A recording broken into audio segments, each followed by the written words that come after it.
Hey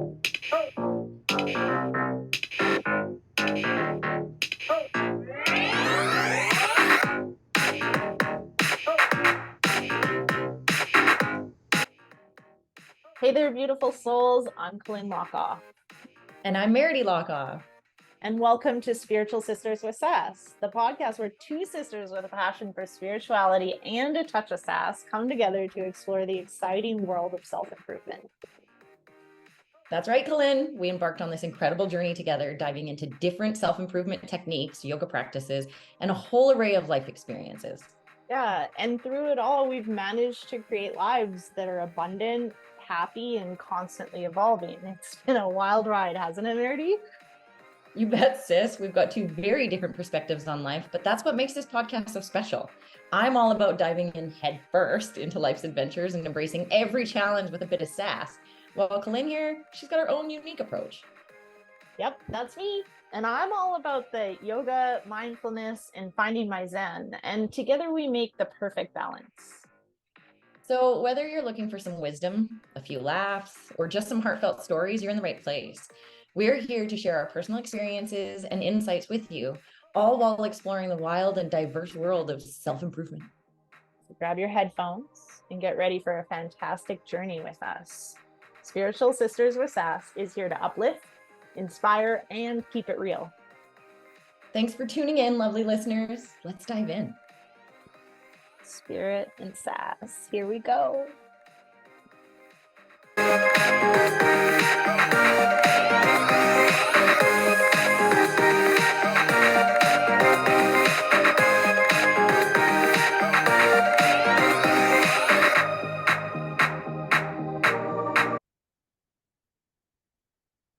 Hi, everybody, and welcome to this week's episode of Spiritual Sisters with Sass. Today, we are going to dig into the 3 attachment styles. We're basing most of this information from, I'm pretty sure Lynn has read this book as well. The book that I read is called Attachments.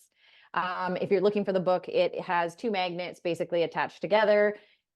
Phenomenal book, really helps you understand yourself and the way you are in relationships, whether that is in a relationship with your family, your friends, or the person that you're dating.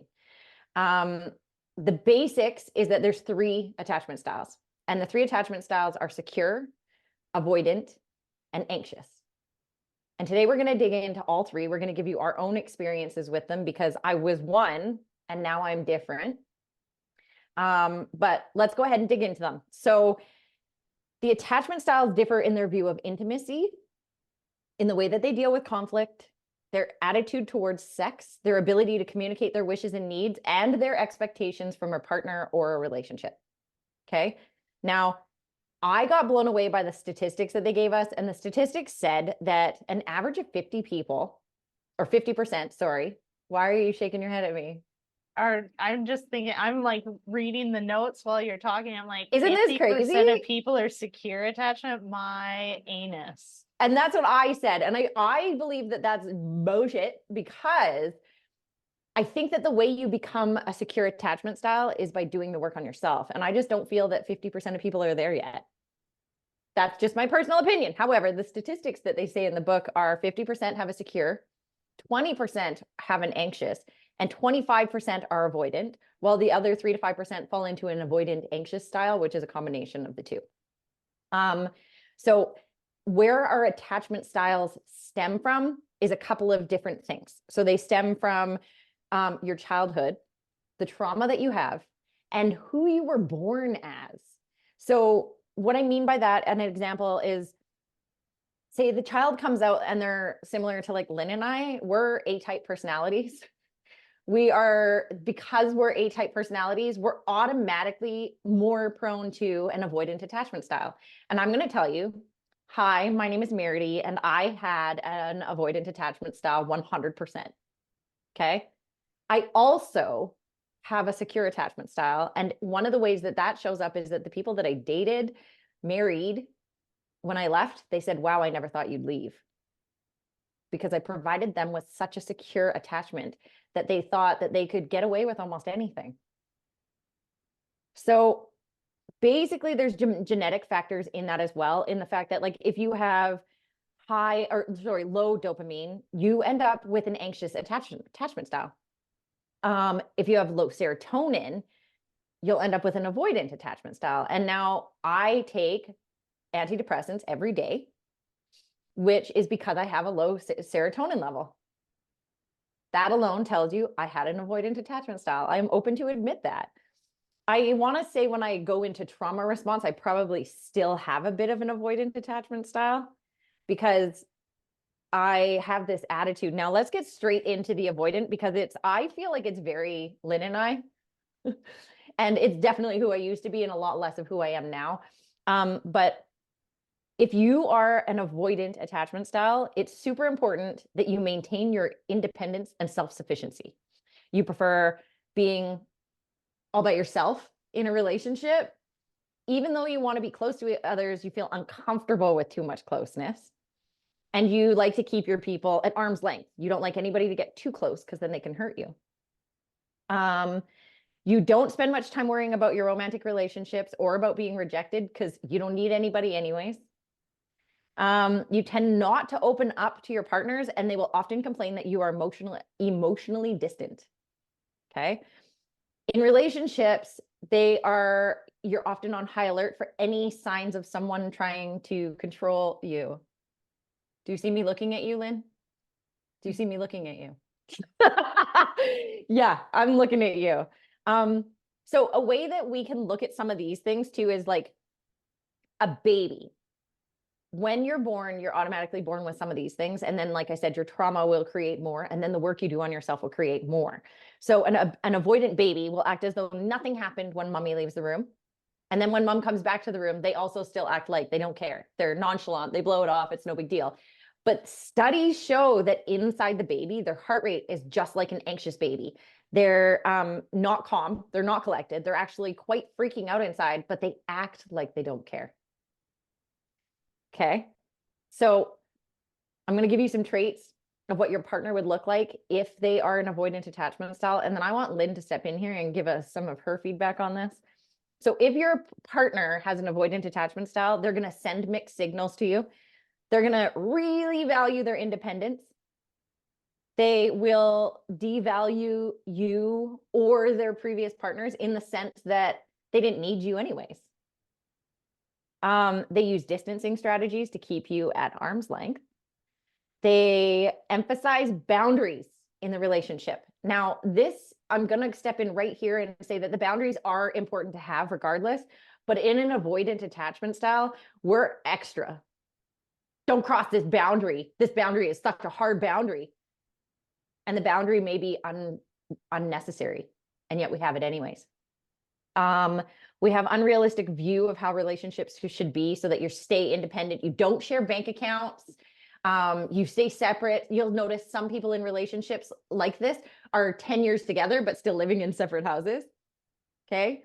That's two avoidant attachment styles working together. They're mistrustful, and their biggest fear is being taken advantage of or controlled. They have rigid views, and they're uncompromising. During a disagreement, they need to walk away or escape. They don't make their intentions clear, and they have difficulty talking about what's going on with them.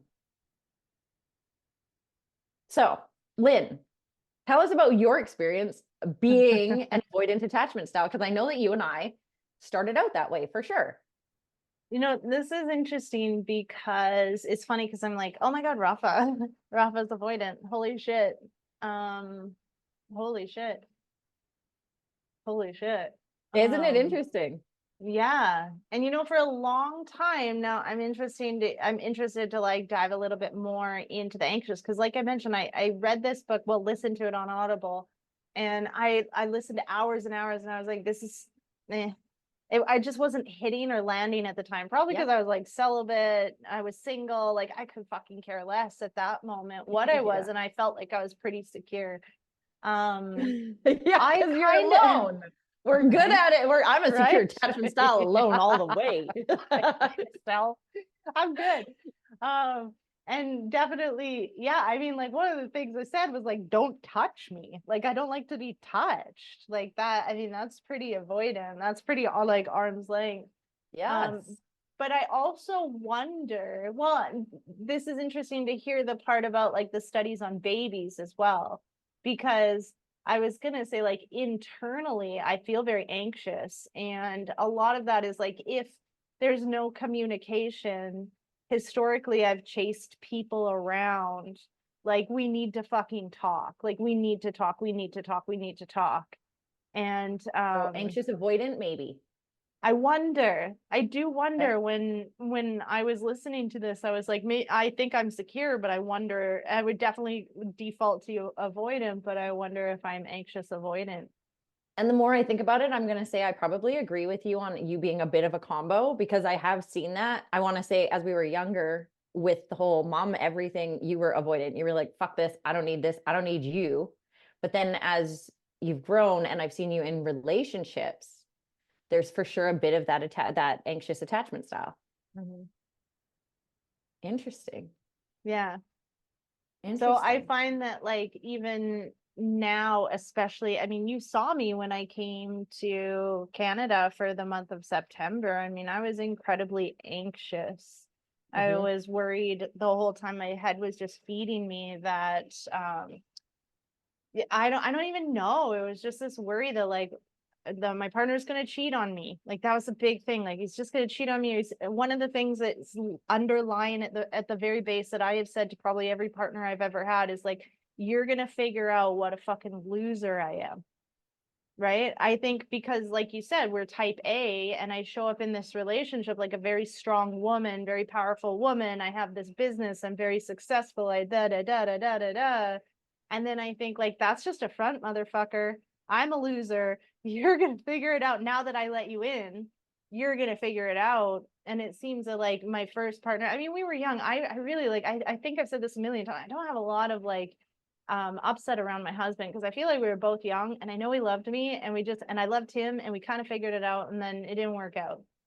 But then after that, I have like a lot of resentment still. And I was definitely avoidant. Like I was like the alpha and like there was these things and like keeping this person. I just did my own thing all the time. I went to India, I went here, I went there, and like I came home and he was taking care of this and doing that. And then, there's people here and there. And then the partner previous, it was like avoidant, definitely avoidant. I just like put myself into work and work and work and work so I don't have to deal this. But I feel like I let that person in because he was so sweet. And I let him in my heart a little bit more than I've ever let anyone in. And first, and while, oh, there she is. I was just going to say, since you were frozen, one of the things I really want to emphasize with this is that there is nothing wrong with any of the attachment styles. We're not judging. We're not putting anything out there. We just want you to look at the attachment style you have, because if you don't like it, you can work on changing it. Also, notice it, because it's going to dictate how you are in these relationships and how it affects the person that you're with, really. So go ahead, continue with that. You were saying you hadn't given anybody as much of your heart. Yeah. And then that person let me down. Like they lied and they were quite dishonest several times. And so then I felt like that's it. Like I'm pretty much done. So then it's interesting to then come here, but now I feel so wounded. Like I thought I spent 2.5 years healing and being celibate and not jumping into relationship and doing all these other things that I could do to heal myself. And then I came into relationship and was incredibly anxious. This person is gonna find out I'm a loser. They don't really love me. There's little pieces about like I own a property and I don't know, they're gonna fuck me over. Just like I'm a fucking loser. Like when you figure it out at the base, like you are, and then you're gonna hate me and rip me off just like everybody else has. Whatever Dude, story this that back is. to our fucking unconscious stories. Because literally that story that I'm hearing coming out of your mouth is, I'm not good enough. I'm not good enough. I'm not good enough. No matter how much I have, I'm still not good enough. No matter how successful I am, I'm still not good enough. And of course, that 100% is going to bring out an anxious attachment, 100%. Because, and so let's talk about the anxious attachment really quickly. Yeah, let's do that. Because that way you can see the combination of the two and how they come together. So an anxious attachment style, you really like to be really close with your partner. and you have the capacity for great intimacy, okay? Like next level intimacy. You often fear that your partner does not want to be as close as you want to be. Your relationships consume the majority of your life. Yes, your business may be important. Yes, your children are important, but the most important relationship, most important aspect of your life is the relationship with your partner. You have a tendency to be really sensitive to small fluctuations in your partner's attitude. As I'm reading this, I'm like, oh yeah, there she is. I'm not going to lie. And not in a bad way. She's very sensitive to the things. She's sensitive to moods and actions. And though your senses are often accurate, you will feel like your partner's behaviors are directly related to you. And you take everything very personally. And the thing that you need to realize about that, and I'm not talking just to Lynn, I'm talking to an anxious attachment style, is that nothing is ever personal unless they make it personal.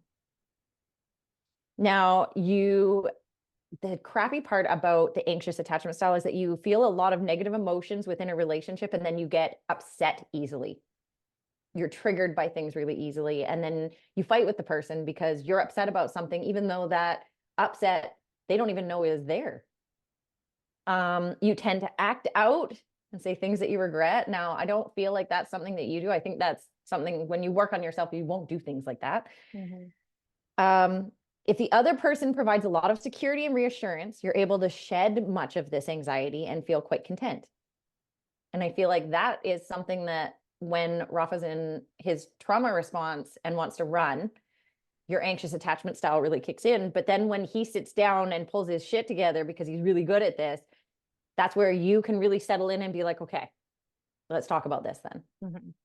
Okay, so a baby will become extremely distressed when mom leaves the room. And when mom returns, the baby acts ambivalent and is happy to see her, but angry at the same time. So when the baby's picked up, it's like, I love you, mom, but I hate you. I'm so mad at you. Pay more attention to me is essentially the sensation that they have going on. The baby takes a lot longer to calm down. And even when they do, it's temporary. And a few seconds later, they'll usually push away their parent and burst into tears. If your partner has an anxious attachment style, you're going to notice that they want a lot of closeness in a relationship. They express their insecurities as well as their big worries about rejection. They're unhappy when they're not in a relationship. It's really hard to find joy in their lives when they're single. They really want to keep your attention and interest. So they'll do extra things to try and keep that going, even though you might just be distracted with work. They're trying to pull your attention back to them. They have difficulty explaining what's bugging them, and then they want the other person to guess. They act out because it's an easy way to get attention. And now this also makes me think of mom, because when she was ambivalent and doing what she needed to do and was busy with work, the only way to get her attention was to act out. Even though it was negative attention, we got attention. They have a hard time not making things about him or her in the relationship. They use the tone to set how they feel for the rest of their day. So the tone of the relationship and how they're leaving the relationship is in the morning is how the rest of their day is going to go. They're completely preoccupied with the relationship. They fear that small things could destroy the relationship, and they believe they have to work really hard to keep their attention. And they are suspicious on a regular basis that you will be unfaithful. So that is the anxious attachment style. Now, like I said, there is a fourth attachment style, which is an anxious avoidant attachment style tied together. And it's really easy to see why, because when you start to feel that like anxiety and you want to cling, it's also easy to go, well, fuck you, watch me walk away, because it's so much easier for me to not deal with this feeling. But the problem is walking away and not dealing with that feeling is only going to create more of that feeling, because now they're going to walk away as well, because a lot of people match energy with energy. So tell me, I see you sitting there, she's pointing at herself and she's like, yeah, that's me, anxious attachment or anxious avoidant. So let's talk about that. How does that show up in your relationships if you're comfortable with having that conversation? Yeah, I mean, like, I think just most appropriately is like my current relationship. And I'm almost like, oh my God, I think he might be anxious avoidant as well. Because, you know, that's one of the things is like the escapism. Like, I just want to leave. And then he's like, can you take me to, you know, Hako or whatever? And the last time he did that, I was like, no, you're a fucking big boy. You can figure it out. And then my head goes to, you know what? Because this is fucking easier on my own. I can do this. Like, I've done this on my own. I do better on my own. But before was like in the shower, like, Yeah. and I remember like being like round it up, Colin, because like you're like kind of crying once in a while loud enough for him to hear. Like you're trying to get attention. And it's really amazing to watch, to be able to be like self-aware and watch myself doing something and be at the same time like, dude, you're being pathetic. Yes. 1,000 times. Yes. Yeah. So Oh, I look at definitely me think asking for attention. Can I just go to him and tell him, I need your attention right now and I need to Yeah. talk about what's going on? Yeah. Yeah. Yeah. Interesting. Interesting. So for me, I find that I don't have the anxious part. I feel like maybe that comes with like and I don't want to offend anyone. This is just one of those belief systems that was built into me. And I don't necessarily believe it anymore, but somewhere deep in my subconscious, it sits there, is being anxious like that and being clingy or needy is bad. So for me, you and giving you the finger is a way easier solution for me to walk the fuck away. That being said, with all the work that I've done on myself, and I feel like even before I really started it, because I didn't start doing the work on myself until after I left my marriage. I was only 23 when I left my marriage. And when I left that marriage, within it, he said to me, I felt like you were never going to leave me. So it blew my mind that you ever were even willing to leave. Like, we got married for that reason. And I was like, yes, we got married and you gave up.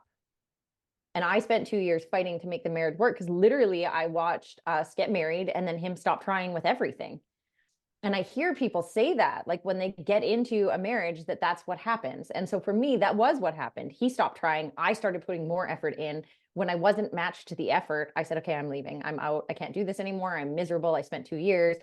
And the crappy part about women is that we don't leave until it's too late. We may say things to men, but men hear wah, wah, wah. And when you take the action, men hear action. So when you actually get up and walk away and say, I'm done, I'm moving out, now they're willing to step up and do what they need to do to fix the relationship. Well, by the time my ex was willing to step up and fix the relationship, I felt like I had tried for 2 years and I was ready to walk the fuck away. So for me, and for most women, we will walk away when we're finally done. When we have had enough and we're over it, we walk away. Men hear that action when you walk away, and that's when they start to do the work. So if you're a woman who's debating walking away, I encourage you to do the action now, in the sense that it will wake up your spouse to bring them back to you so you can actually work on it. Otherwise, it's too late for women and it's just starting for men. And that's why often in separations where the woman leaves, it's because the woman has been asking for something for a long time and hasn't gotten it. And now she's done and she's healed and moved on from it. And that's not necessarily any kind of attachment. That's kind of just science. I made a note. Making a face. Yeah. Yeah, I made a note when you were talking about boundaries, because I love that. And I love what you're saying. And I agree with what you're saying. And, you know, a lot of what has come up for me a lot is like your experience of. So I'll say like my experience of women, because it doesn't apply to every woman. And then you said it later, you said most. And earlier in the avoidant, you said like avoidant attachment styles tend to like have these excess boundaries. And so I wrote that down because I was like, we need to talk about boundaries. And then you said like, I encourage you to take the action. And one of the things that I think is really, really important is the agreements.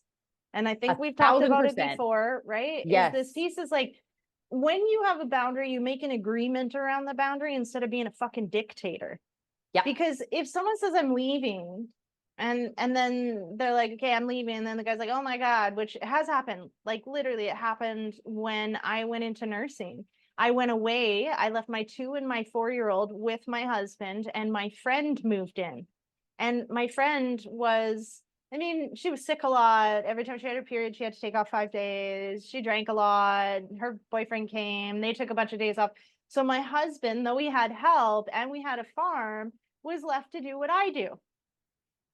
Which is all of the things. Basically, the replacement Lynn, because that was what we called her, was equivalent to him, because that's what it was like to have him as a partner. He was fucking sick. Yes. He was fucking drunk. He was off doing shit all the time. I had a full-time job. I had 2 fucking kids, and I was running a fucking 160-acre farm. Well, that doesn't even count. That's me actually like blowing it up, because it was 160 acres, but really we just ran like, this many acres. Yeah. So when I left and they were all left alone, basically he was left with himself, and he had to fucking step up and do shit. And so when I came home, I mean, he engaged to me. I remember He that. told Yeah. me he can't believe all the shit that I was doing, because on top of that, my house was a fucking pigsty. Like, well, not a pigsty. It was just messy. It was really messy because there was so much stuff. And on top of everything, I had to do all the cleaning because I was a woman, and that was how it was basically in that family. The Yep. woman does everything and doesn't drink and all this shit. And so, and we had so much stuff. And so then, and then everybody would be like, oh, Linny, you're so messy. Like everything was clean, but it was just a fucking pigsty. And everybody would make fun of me for it, and then his mom would come over and clean, and I would take offense to that. Now I'd be like, bitch, you're missing over Please. there. Like, Yeah. But like at the time, I took it totally personally. And anyways, so I'm thinking about all of that shit. And then he like engaged to me. He started cleaning. He became more of a partner, but then still had all his shit. Now, boundaries around like not drinking, because he drank so much and I did all this shit by myself, it kind of wore off then, because we never made agreements and we never actually like addressed Hold each the other issue. accountable. And for me, I was also like, if I give him an ultimatum, he's going to choose booze. Not me, because I'm not worth it. Nobody would choose me over this other thing. Over anything. Yeah. So I just left him instead. And then, of course, there he shows up one day and he's like, pierce both his nipples. And he's like, I'm trying to be the man you want me to be. And I'm like, I'm fucking done, dude. It's 10 years. I wanted to leave since like year number 3. We've got 2 kids, a farm, the shit. We moved away, blah, blah, blah, blah, blah. So what I know now is like agreements. And when you make these agreements from a place of both people making the agreements and agreeing on them, when one person isn't keeping their agreement, it means that we need to have a conversation. So yeah, you're not sticking to it. What are we going to do about this? Not just have some fucking vague ass fight, and then I'm so sorry, and then we have sex, and then I love you again until the same fucking thing happens again. Boundaries mean you have to uphold them. Yes.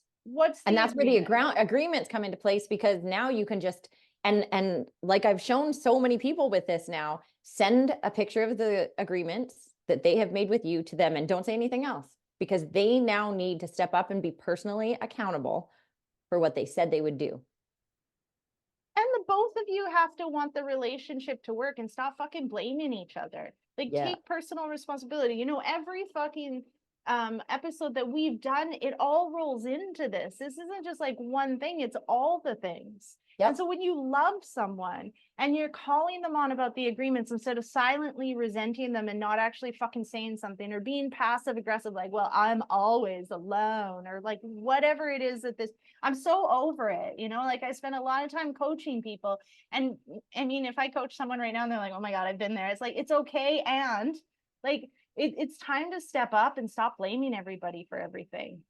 Like, what the fuck, man? You guys made these agreements. These are the agreements. And stop. If you make them and then the other person isn't sticking to them, well, then this isn't going to work. And it's time to go now. Right? Yep. Now, that being said, men will only hear mwah, mwah, mwah. It makes me think of Charlie Brown and that one guy that just mwah, mwah, mwahs all the time. That's what a guy will not hear. A guy, that's the teacher. That's Charlie Brown's teacher. That's right. Yeah. And in that, that's what a lot of people will hear. without action. So, or just when it's not supposed to land. Like we've talked about nutrition multiple times and it wasn't landing until it landed. And the way that most men hear is through action. It's also how most men show up is through action. So making sure, because otherwise by the time it's over and you're done, they're just starting to hear what you said. Right. That's why I think like the agreements, it's like communication is action. I don't know. It's not like I have all the answers. It's easy for me to sit here and be like, blah, blah, blah, blah, blah, blah, blah, do it, do it, do it. And then when it comes to it, it's like, oh, I love you so much. I know, and that hurts, but also that is, I think, the best way for you to save your relationship. And when I talk to people about that and they're like, well, I'm gonna, I'm getting ready to leave or whatever. And I'm like, well, you better leave before you're actually ready to leave, because women leave when we're actually done and men start to hear you then. So even if it's a short period of time, you're going to go stay with some friends, or you need him to go stay at a friend's place or something, make the action happen now so that he you out. And then when you come back, make agreements, because apologies without change are manipulation. Yes. And that part is, for me, any apology you make to me, the way I hear, actually, you guys, I would encourage you, look up under the love languages, they also have apology language test. And my apology language is an apology with action. So I need you to change something, not just say I'm sorry for it. Right. Same. So, okay, so let's quickly dig into the secure attachment style so that you guys can hear more of what a secure attachment style is like, so that you can see what that looks like in a relationship, in a child, in all of the things. So if you're a secure attachment style, being warm and loving in a relationship comes natural. You enjoy being intimate without becoming overly worried about your relationships. You take things in stride, and when it comes to romance, you don't easily get upset over relationship stuff. You can effectively communicate your needs and feelings, and you are good at reading your partner's emotional cues. You share your successes and problems with your person, and you're able to be there for them when they need you. If we're referring to babies, they use examples like, when mommy leaves the room, the baby notices and is visibly distressed, but when the mother returns, the baby is happy and eager to greet her. Once in the safety of her presence, the baby is quick to be reassured, calm down, and resume what they were doing prior. Okay. So if your partner has a secure attachment style, they're going to have some of these traits. They're going to be reliable and consistent. Hi, that's me now. They're going to make decisions with you. They have a very flexible view of what the relationship can look like. They communicate relationship issues well, and just in general communicate well. And that's my superpower. I tell people that all the time. They can reach compromise during arguments and are open-minded to hearing your side. They're not afraid of commitments or dependency. So they're not afraid of being depended on. They're not afraid of being fully committed or being all in a relationship. They don't consider relationships hard work. They find closeness creates more closeness. So hard conversations are easier for them because they know it's going to bring them closer to someone after they're done. They introduce their friends and family early in the relationship. They naturally express their feelings for you, saying, I love you and I'm falling in love with you. Oh my God, I enjoy our time so much. I don't know what I'd do without you. Those things, the ones that we all want so bad. And they don't play games. There's no games with these people. They communicate very effectively as to what they need, what they want, what they don't like, so that they can move through the feelings and then find more closeness with you by finding solutions to the feelings. Okay. So that's a secure attachment style. And I'm going to say, with the work that I've done on myself, this is where I have come to in my relationships, which again, then can also lead to, you're never going to leave me. And that's not the case either, because eventually I've had enough and I'm out too, because I'm looking to have someone match what I'm putting in. And I have yet to have that, which is why I am single. So I was just dating someone recently, and we've talked about this. He was listening to, I did lives on these for a week, and he was listening to those. He called me and said, I just don't think you're a secure attachment style. And I was like, okay. I can tell you why I think that you're right, because I wasn't all in. And if I'm not all in, I'm an avoidant for sure, because I'm watching for things and reasons for me to need to walk away from this rather than throwing myself all into it. When I'm all in, I am 100% a secure attachment style. So even in my friendships, if you come to me and my energy feels like, or I notice an energy that feels like I need to be watching for something, I won't be all in that relationship. Again, whether it's a woman, a man, a friend, a partner, it doesn't matter for me. If there's something going on, I'm going to watch for that. And I may come across as an avoidant. That being said, also apparently me saying that there would require a prenup makes me avoidant, which I disagree with. So I'd love to hear your feedback on that. You guys tell us about that as well. But Lynn, how do you feel about that? Do you think it makes me? Prenup is very secure. And that's what I think. I think I going don't into it even know shows... if that has anything to do with anxious, avoidant, or secure. That's just protecting your like all the work that you've done. Like, I don't know if that even does that even fit in within an attachment style. Ooh. I don't know either. I'm not 100% sure on that. Right. I found it very interesting that that kind of comes up in it, because dating me is probably going to require a prenup. Just saying. I Dude, have put my I life mean, for 20 years into something pretty much yeah. alone. Dude was super manipulative though. Fair. Yeah. Fair. Yeah. Fair. Very fair. Yeah. Okay, so with these attachment styles, I want to just quickly touch base on, if you have one of these attachment styles, the type of person that you're the safest dating, and to start paying attention to these things at the beginning. Because when you start dating someone, you can see who they're going to be. You can see their attachment style. I have a friend and I tell him all the time, you have an avoidant attachment style. And he's like, no, I don't. When I'm in a relationship, I'm different. And I'm like, are you though? How you do anything is how you do everything. Yes. And so if you're anxious, you really want to avoid dating someone who is an avoidant, because they are going to trigger all of your shit. And then when you get needy and you get anxious and you try to make things better and you try to get closer, they're going to shove you away. They want to run like crazy because you're all the things that they're trying to avoid. Okay. So you do not want to date an avoidant. So if you notice that they put you off, if you notice that they don't want to hang out with you as much as you want to hang out with them, if you notice that they're really strong in their boundaries, if you notice that you're not super important, and listen to the words that they say when they're telling you stories about their past. Because if they're not necessarily, I don't want to say devaluing, because I feel like that's not the greatest way to say it, but if they're saying that like the person wasn't that great or wasn't that important in their lives, or they've never had anyone that has, you know, really shown them what love is, I would be careful with that if you're anxious, because you're heading straight into someone who's your shit. Okay.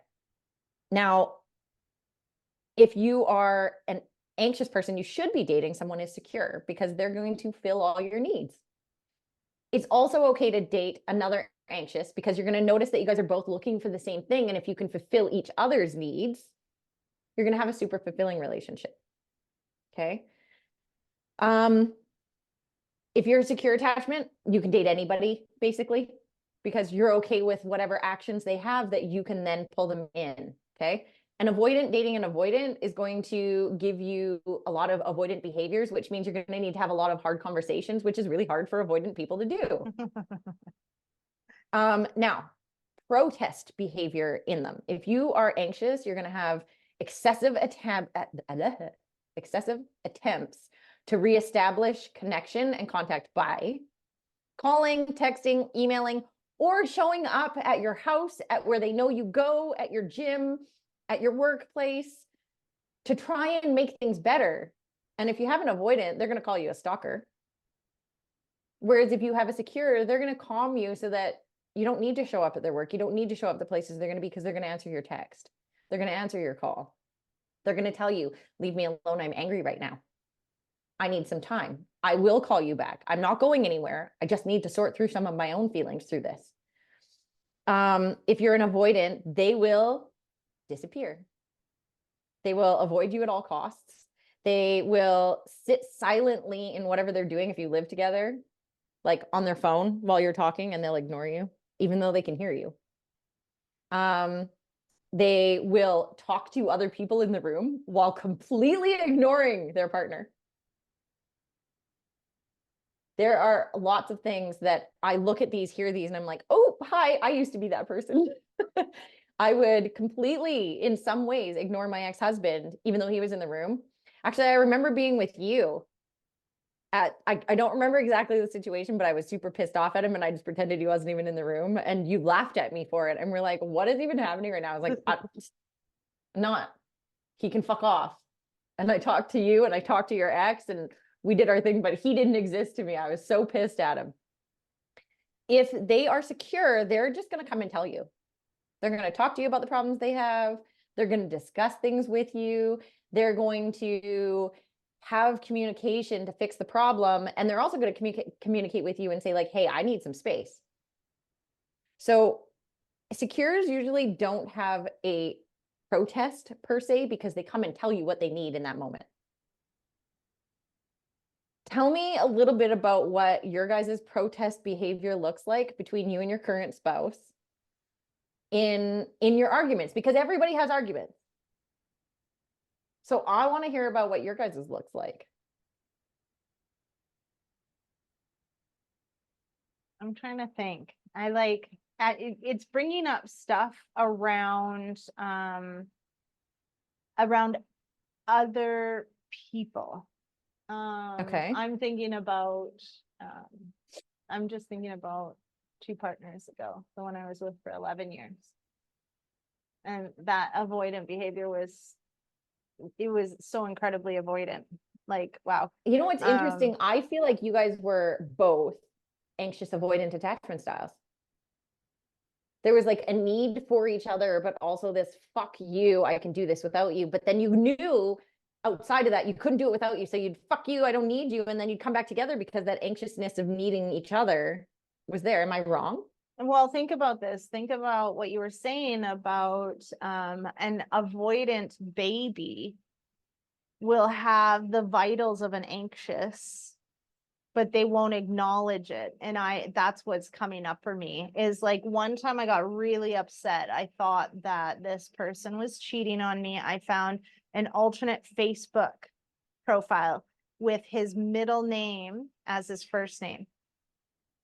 And I saw it while I was at work one day. It said suggested friend. And I was like, what in the actual fuck? And I go on and I'm like, dude's cheating on me. Cause I'm starting to wonder Why do you need to? if I'm just fucking anxious. Anyways, and I go on and I'm like, I go home. I'm like, listen, like this is fucking it. You better admit to what you've done, because we had been in several fights where he was doing really shady shit and he would lie through his teeth to the last minute until I was like I gave him all the information, and then he would manipulate the information and bring it back to me, gaslight me like I'm fucking crazy. So, and I mean, like literally deny, like I'm looking at messages on his Facebook Messenger that are to someone else. Oh, there's a dog in my yard that are to someone else. And I'm saying like, excuse me, why don't you let me know what's going on here? Did you talk to that person? No. And it's like literally like blame. Anyways, I just remember, I'm like, dude, I'm fucking looking at the messages and then boom, they all get deleted right while I'm looking at them. Yeah. And then he's like, you're crazy. They were never there. Like lying to the last second. This is amazing. So this one time I'm like, I'm not telling you, you know what it is, because I'm convinced he's cheating on me. And he just didn't talk to me for 4 days. And that was me like trying really hard to be mad, and he needs to admit it and blah, blah, blah, blah, blah. And here's the worst part. When finally, like, he's super mad, he won't talk to me, he ignores me for 4 days. I'm at work 12 hours a day. It doesn't matter. We don't have kids, so it's fine. And then finally I'm like, dude, I saw your other Facebook profile. And he's like, are you serious? Don't you remember when we were talking and I said I needed to do this other thing? And I was like, should I put my middle name and just like make this other profile for this? And I was like, oh yeah. Like I knew about it. But anyways, there was no anxious, but I knew inside he was anxious about it, but he would totally avoid me. And then that made me more anxious. Like, you need to fucking talk to me. And that one time I tried, and it was 4 days, and it was the heart. I couldn't sleep. I was working. All I could do was think about it. Was the worst. So this anxious avoidant, I think, was our relationship, and it was fucked up. Anyways, moving on to like what behaviors. Excessive attempts to reestablish contact and connection by calling, texting, or emailing, many times waiting for a phone call, or loitering at your workplace in hopes of running into you. I don't know. I don't think that's like a behavior that I do. In fact, I will default. I will try to talk to you, definitely in the moment, and like, hey, what's going on? But if the person isn't responsive, then I go the opposite, like, fine, fuck you. Yeah. Yeah. Will usually withdraw. So that's something, is like, sometimes I just want, like, I want my partner to start the conversation with me. I want them to be like, listen, let's talk about this. And it's like, remember one time Rafa, or my partner, and I got in a fight, and I think we were like driving, and then we stopped talking. And then we came home, and I'm like waiting for him to bring it up. And then he sits on the couch. So I go in the bathroom. I'm crying. I'm like quiet, like pretending I'm pooing or whatever I'm doing there. And he doesn't come to try to talk to me. He doesn't anything. And I'm like, what the fuck is that? Like, why is it always me that's got to go talk? Why am I the one that's like, here, like, let's talk. And then I come out, and he's just sitting there, and I'm like, really? Like, are we gonna fucking talk? And he's like, yeah, I'm just waiting for you. Like, that to me is avoidant behavior, like just sitting there. I know, and I can feel his anxiety as well. I know he wants to deal with it, but he just goes away from me and then doesn't like address it. And then I'm always the one that's like, hey, I do appreciate, because he'll say like, listen, not now. I don't want to talk now. And I'm like, but we need to talk right now. So those are, I would say those are protest behaviors, but like maybe not in my head. I'm like going to somebody's work. No, I would not do that. I know someone who did that to me though. That same person that I'm talking about. No, maybe he was. Yeah. Oh fuck, I don't know. It's sometimes a little more confusing. It is. It's really interesting, especially because of that. Being avoidant doesn't mean that you don't feel the things inside. Usually being avoidant means you feel them inside, but you don't act on them. So if you act on the things that you feel inside, then you're anxious avoidant, because you do feel the anxiousness inside. It's that you don't act on it. That's what makes you avoidant. Yeah, interesting. Okay, so let's just do a quick recap basically on understanding your attachment style, how to communicate with your partner based on their attachment style, and then we'll close this out. So take some time after listening to this to really think about your attachment style. What does your attachment style look like? How does this attachment style affect the way you are in your relationships? And understand it. Because then when those behaviors start to surface, you can say, okay, so my attachment style is kicking in right now, and I'm acting these ways because this is what I actually need from you. Because what they actually need from you is so much more than what's happening outside of them. They just need, an anxious person just needs to know that you love them. So stop the avoidant behavior for a minute and say, like, I love you and I'm not going anywhere, but I need to go away from the situation for a minute. If you're avoidant and you're walking away from someone, do the exact same thing. I need a minute because I need to get away from this, but I love you. So I'm going to do my best not to make this worse, whatever that looks like.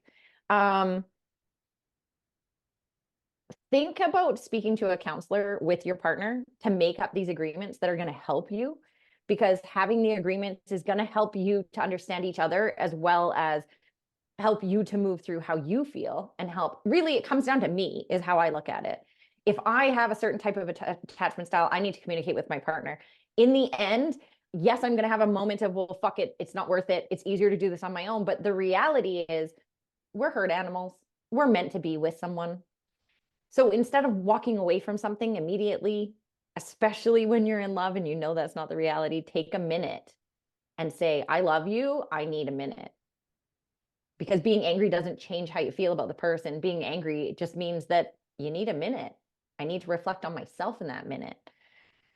Communicating with your partner is talk to them, maybe tell them, go back and listen to this again and write down the attachment styles and the little pieces that come with it, and have a conversation with your person and let them know that this is my attachment style and this is why I behave the way I do when I get into this feeling. And what I need from you in this moment is this. Can we work on this? And this can be part of your agreements that you guys end up writing down, is that they come to you or you go to them when you want to do the opposite, even if it's just for a split second, because that split second, Lynn, you're anxious. If I came to you in that moment and said to you, like, I love you, I just need a goddamn minute from you, you're going to know I'm not going anywhere. You're going to know I'm coming back to deal with this. And then notice just in yourself what the communication and having that really means. What does that look like? When your person is feeling the way they're feeling, what can you do to make them feel better? Like I said, knowing also what they need is going to make things better for you. And then you can work on developing a secure attachment style. If you have an insecure attachment style, either of those are considered insecure attachment styles. And if you have one, challenge your negative beliefs about yourself to really start to, in the hardest moment. Now, change doesn't happen right now when I've decided that I'm not going to be an insecure attachment style anymore. Change happens when my actions start to come out. So in the moment, stopping myself and being like, okay, so I'm starting to act in my attachment style and I'm choosing not to. So I'm going to come to you and have communication with you. The other thing is pay attention to what your person needs in that moment to figure out how to get through that moment together rather than avoiding your situation. Anything you want to add to that, Lynn? I mean, this is great and it's actually very helpful. So I appreciate you taking the lead on this one. Awesome. I'm so glad that conversation, and I hope that it helps some of you guys, because I know for me, reading this book really changed the way I approached things and helped me to understand things a little bit better. And that really is why I wanted to bring it to you guys, is because this attachment style really, it's not a negative thing. It's just, it helps us understand ourselves, and awareness is where we get to make changes. So we're going to leave it at that for today, and we will see you guys next week. Thanks for joining us on Spiritual Sisters with Sass. Bye, everybody. Thanks, everyone.